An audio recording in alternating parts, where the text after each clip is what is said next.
Hey y'all, sorry I couldn't be with you the last few days, but I wanted to record a short video or two just to kind of recap some of the things we were talking about with Descartes last week and also our debate from Monday.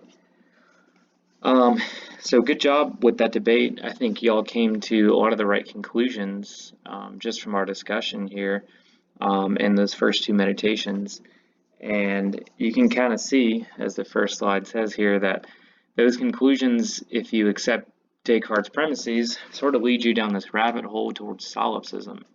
Solipsism being the idea that you're stuck in your own mind and you can't get out of that. And so the first thing that I wanted to talk about are those premises. Remember, maybe the biggest one being that the senses cannot be trusted. Okay, that our senses deceive us, and so we have to turn inward as a starting place of truth in the mind, in the structures of the mind, instead of the starting place of truth being outside of us, received in through the senses. Okay, and part of this is because, well, I think I mentioned to you Descartes was one of the pioneers of calculus, and so he's looking for something like a mathematical proof when it comes to establishing those fundamental truths. All right, and again, he has in mind defending the church, defending the existence of God, defending the existence of a soul, okay? But really, these starting places, this turn to the interior, to the subjective, is sort of the beginning of the erosion of the belief in God, ultimately.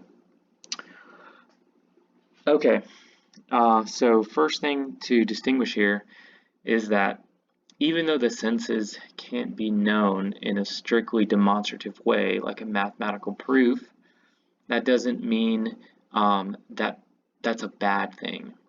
Actually, for Aristotle, for St. Thomas, that's actually a good thing, because if every proof has to be demonstrated by some proof prior to it, then basically you can't prove anything, because that just goes on to infinity. So there has to be some starting place for truth that is self-evident. And I think the senses, in a lot of ways, can be one of those starting places because, as Aquinas points out, they're known to you spontaneously or immediately. Okay, you don't have to reason to the fact that you see or that you feel. Okay, you simply feel and you simply see, and you know it immediately. It's self-evident to you. All right. Then from there, you can take that self-evident truth of the world and then begin to reason and create arguments. All right, I think Keegan actually mentioned that point. Okay, another example of this would be something like the principle of non-contradiction. And actually, Aristotle talks about this in Metaphysics, Book 4. The principle of non-contradiction is another one of these fundamental principles that, like the senses, can't be proven rationally, except by the fact that if you deny it, you basically fall into utter absurdity. So it's defined as being cannot both be and not be at the same time and in the same respect. Or in simpler words, being or reality isn't contradictory of itself. Okay, so you're listening, you're sitting here looking at your computer, okay, well, let's just say in the next second your computer doesn't turn into pizza or go out of existence, or your computer is both there and not there at the same time and in the same respect. Okay, all those things we know can't happen because reality doesn't contradict itself.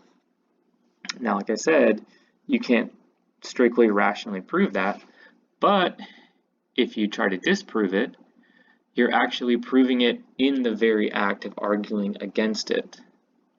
Okay, because the very words and ideas you're using to try to disprove it came themselves from reality and have a very definite meaning in reality. Okay, so Aristotle points out that if only someone will open their mouth to try to disprove it, they have in that very act proven it.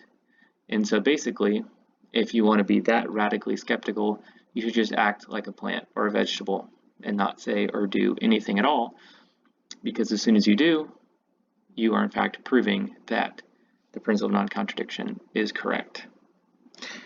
Okay, and so that's another aspect of the skepticism. Not only does it not make sense as an idea, it's self-refuting, but you can't live it. You can't live doubting your senses, doubting whether that's the door or that's the window or that's a wall. Okay, you function practically based on the fact that you can trust your senses, that they're known to you spontaneously, immediately as true. All right, so that's the first thing, it's the first error to point out about Descartes. There's no reason to turn to the interior mind as a starting place of truth. There's nothing wrong with the senses. They're actually more fundamentally true than those things which have to be proven by something else prior to them.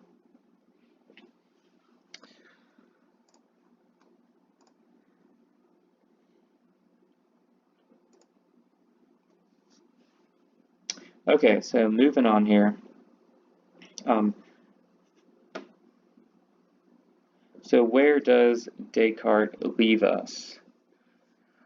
All right, well, again, if you accept that you can't trust the senses and you must begin with the mind, okay, you're then left trying to prove how we know reality is real and isn't just some type of simulation. Descartes tries to get out of this by giving a proof for the existence of God, from us having the idea of God, okay? And then, once he thinks as he'd proved God's existence, he then says, well, then God wouldn't deceive us about our senses and about reality, and so he thereby tries to come back full circle to say that we can trust our senses. All right, but the problem with this is that most people don't accept that his proof for God's existence from the mind is valid. Okay, and so then the whole thing kind of crumbles, and you're left sort of, again, back in this solipsism, back in the mind, not really being able to escape and to establish anything as true. And I think, Tim, you might have brought up that point in our debate as well. Other thinkers around this time that sort of follow him, for example, Nicholas Malebranche and Baruch Spinoza, they'll try to say that, or try to give other arguments that God does indeed protect and confirm the reality around us. Even if we can't know it ourselves, God ensures that it is correct. Okay, same thing with Bishop Berkeley here on the left. But that sort of line of thinking doesn't last, and it's not very long at all before other people take this in a more atheistic sense. That, well, maybe we just can't know anything for sure at all except our subjectivity. All right, that's going to be Kant, all right, when we get there. Before Kant, though, we sort of have this intermediate phase, David Hume, all right? And Hume's basic idea is that we can trust the senses, but they can't tell us anything about the future with certainty. Okay, so this next step in a type of skepticism. All right, so that's what our next video will be on.